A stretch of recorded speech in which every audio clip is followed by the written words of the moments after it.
All right, Patreon content. Hello. Some of you, I put out a thing. I said I'm off Monday and Tuesday. Some of you want to send some questions, and we will riff on them. So this is what we got. If you want to read Which the people, order are these? it doesn't matter. It doesn't matter? No. Okay, well, the first one, Daniel E. Pissarro just says Godzilla. Daniel E. Pissarro says Godzilla. He says something later on. How about you talk about all the other monsters, which ones you like, etc.? Okay. Well, you saw Godzilla vs. Kong. I did. Oh, that was a lot of fun. Have you seen any other Godzilla movies? Like maybe one or two. I'm Okay. not entirely sure when or where. You talk about the monsters, Rodan, King Ghidorah, Mothra, which Mothra is one of my absolute favorite. I genuinely think it's one of the most beautiful creature designs ever. Gorgeous. I guess even how they did her in the in the MonsterVerse movies, the Legendary Pictures ones, there is a level of elegance and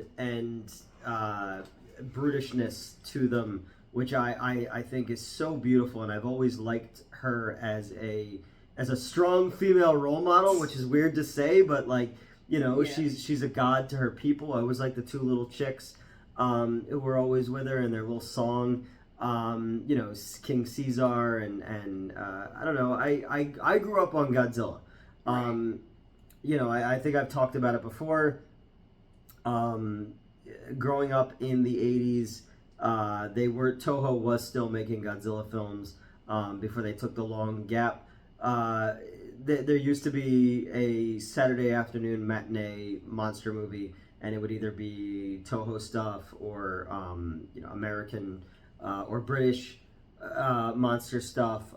You would go from Godzilla Raids Again to the Giant Leeches or the Killer Shrews or something like that. Giant Leeches is a crazy fucking movie. It's a domestic, domestic dispute that just so happens to have giant trash bag monsters in it. But I knew growing up that there was something different about Japanese films. Obviously, everyone was Japanese. Really? But that era of the Godzilla movies that they showed were the Showa era stuff, which was more cartoony. They were almost like a Japanese version of like the 60s Batman TV show. And obviously as a little kid, I'm not being a wrestling fan, but you are. I wasn't when I was a Japan, child. no, but Japan being like a sumo culture, Oh, yeah, there is a lot of just fucking straight up wrestling. Guys in big rubber suits just wrestling. And everything about that. Oh, good. Oh, I was just saying it's interesting because we had a wrestling promotion that is basically that. Mm-hmm. They have like rubber suits. They dress. That's as awesome. monsters. It was so fun. That's I'll show so you pictures cool. and whatnot later. But yeah, so that spoke to me as a kid, sitting in front of the TV on Saturday mornings in the mid '80s to late '80s, and the destruction of the miniatures and the monster suits and all that, like, really sparked what was already an interest of me liking spooky weird shit and monster shit and all that.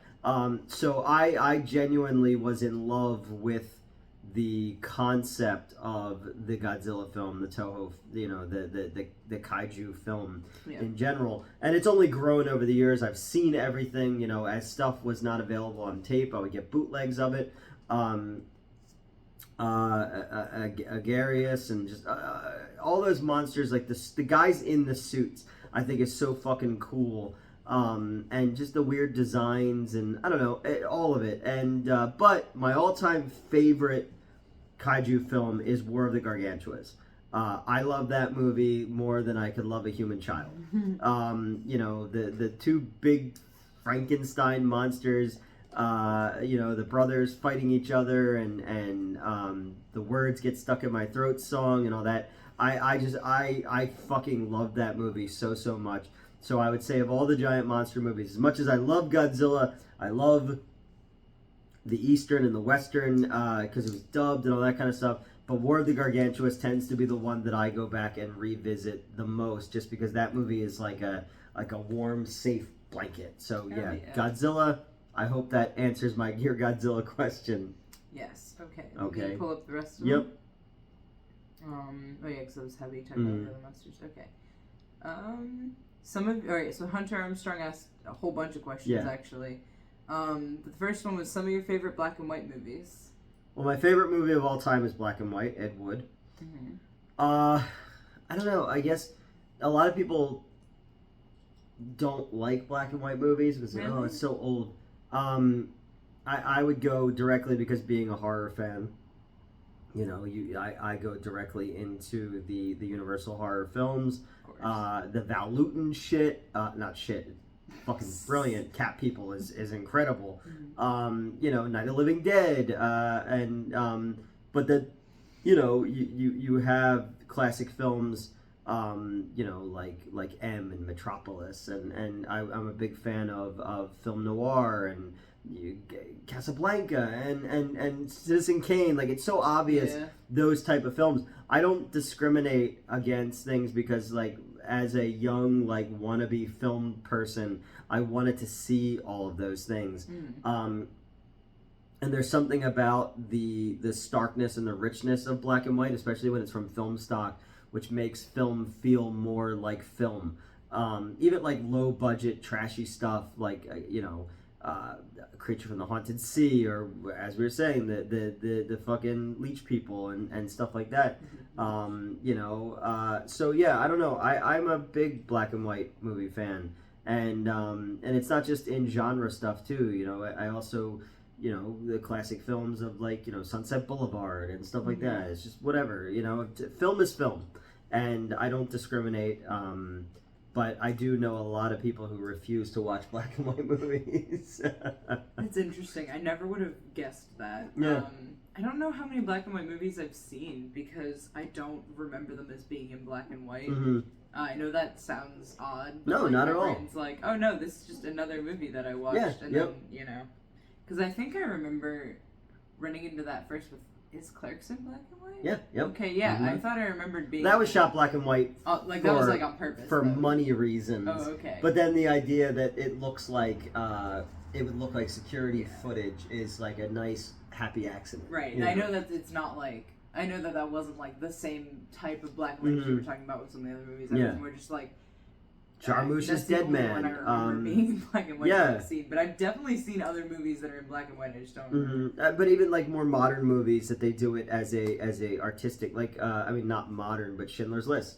You know, because then you can use the black and white and then the things that are in color to like push a narrative. Yeah. So I don't know. I just love film. Obviously, if you know me, you know that I'm just a film person. I don't care black and white, color, 3D, Technicolor, whatever, animated, live action.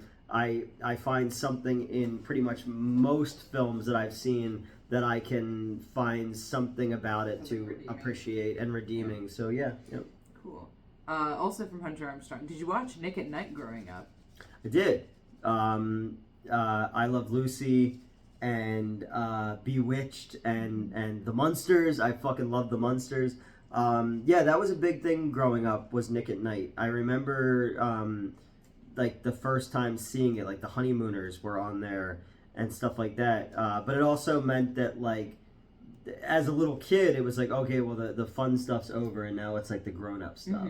And then I've gone back over the years and rewatched a lot of 1950s, 1960s sitcoms, Nick at Night stuff, or regular TV. Like, even the other day, like, MeTV has like MASH on it, and you forget how progressive and transgressive MASH was at the time. But yeah, no, there's been times where I've just gone down and rewatched episodes of Bewitched and The Addams Family and The Munsters and stuff like that, just for, you know. But yeah, no, and I Love Lucy. I love Lucy. Without Lucille Ball, there would be no Star Trek. True. That is true. Yep. Actually, I did know that. Okay.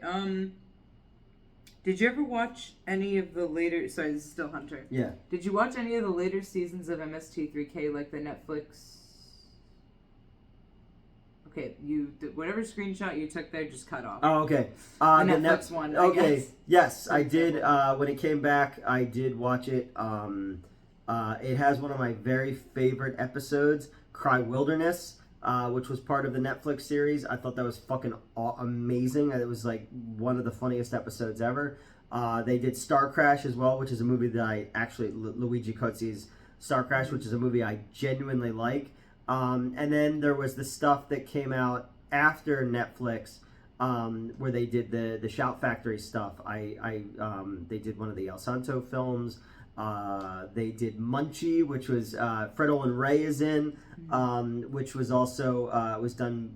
Jennifer Love Hewitt and Monique Gabrielle is in that movie. Dom DeLuise is the voice of Munchie. That was a fun one. I've watched them. It gets. The thing about Mystery Science Theater is they brought Joel back. They got rid of Mike and those bots, and they also got rid of Trace and people like that. And they went with the Felicia Day and Patton Oswalt storyline going forward. But then they added other hosts other than Jonah. And then there was other versions of the bots, and the voices weren't quite right. So they do take a little bit more getting into being an old school Mystery Science Theater 3000 fan, because I remember the very first time I ever saw MST3K was in 1990. And they've changed voices when Trace Ballou left and stuff like that, and all that. But the newest 2 seasons were a bit harder to crack. But I still enjoy them because it's still robots and a dude riffing bad movies in outer space. Of so course. yeah. Real quick, I just noticed it says 11 out of 13 minutes. Your phone, your storage is about to be full. Do you want to stop it and start on my phone? We'll start it again. Yeah.